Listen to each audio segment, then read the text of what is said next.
মতিঝিলে ইসলামী ব্যাংকের সামনে সারাদিনই প্রায় আজকে বিক্ষোভ হয়েছে। তো এই বিক্ষোভ নিয়ে প্রতিবেদন করেছেন আমাদের সিনিয়র রিপোর্টার তাকি মোহাম্মদ জুবায়ের। তো তাকি, আজকে যে বিক্ষোভ হলো এটার মানে কি কারণে এই বিক্ষোভটা?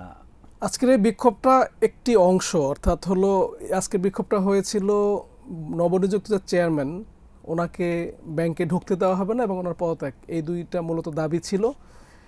এই বিক্ষোভের পেছনে যেতে হবে। বিক্ষোভটা তো আজকেই প্রথম বিক্ষোভ না। আপনি যদি দেখেন যে 5 আগস্টে যখন আওয়ামী লীগ সরকারের পতন হলো, এরপরে 6 আগস্ট থেকে ইসলামী ব্যাংকের সামনে একের পর এক কর্মসূচি হচ্ছে, বিক্ষোভ হচ্ছে, নানা কর্মসূচি হচ্ছে।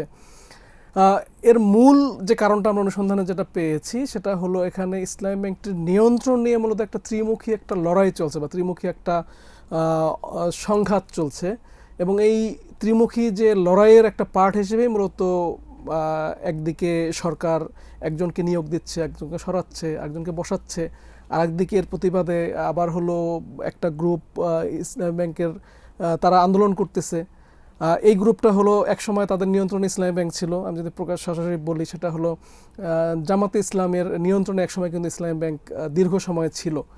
এবং পাশাপাশি আপনি জানেন, জামাতের নিয়ন্ত্রণ থেকে ইসলামী ব্যাংককে বের করার অজুহাত দেখিয়ে, আমি শব্দটা অজুহাতই বলবো, অজুহাত দেখিয়ে 2017 সালে ফিল্মি স্টাইলে গভর্নমেন্টের ওই সময়কার আওয়ামী লীগ সরকারের পৃষ্ঠপোষকতায় রাষ্ট্রীয় সংস্থাগুলোর আগ্রাসী ভূমিকার মুখে ইসলামী ব্যাংকের দখল কিন্তু তখন এসালম গ্রুপ নিয়েছিল।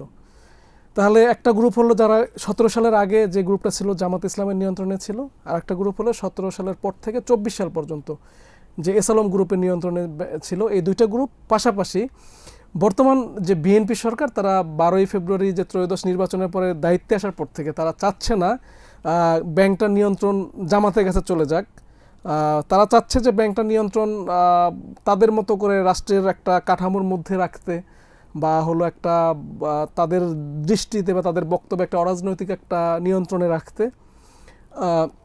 এই মূলত হলো মূল লড়াইটা এখানেই। মানে একদিকে সরকার চাচ্ছে নিয়ন্ত্রণ পূর্বে কারো কাছে না যাক, অর্থাৎ এত দেশের সবচেয়ে বড় একটা ব্যাংক ইসলামী ব্যাংকের, জানেন যে শীর্ষ কয়েকটা ব্যাংকের মধ্যে একটা, এটার সাইজের দিক দিয়ে, তার আর্থিক ভিত্তির দিক দিয়ে।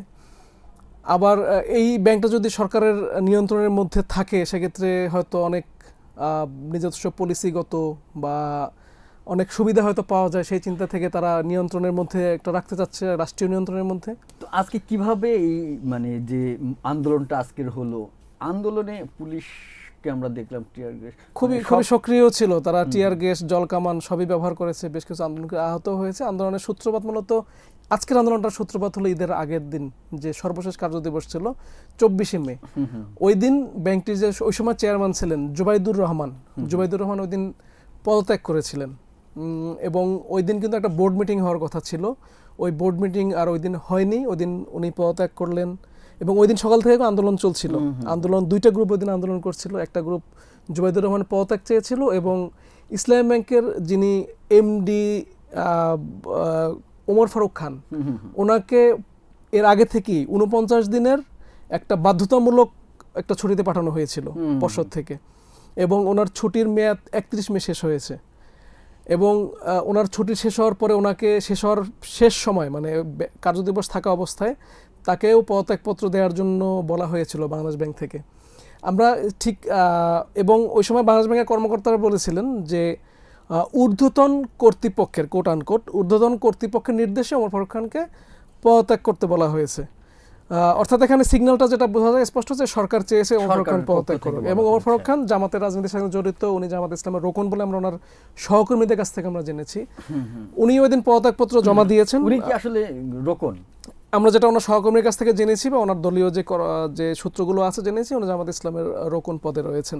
ওই দিন যে আন্দোলনটা হয়েছিল, আন্দোলনের মুখে ওই সময় চেয়ারম্যান জুবাইদুর রহমান পদত্যাগ করলেন। ওমর ফারুক ওই দিন বোর্ড মিটিং হওয়ার কথা ছিল, বোর্ড মিটিং আর হয়নি, যে কারণে ওমর ফারুক খানের পদত্যাগপত্রটা কিন্তু বোর্ডে সিদ্ধান্ত নেবে, বোর্ড মিটিং না হওয়ার কারণে ওইটা সিদ্ধান্ত হয়নি।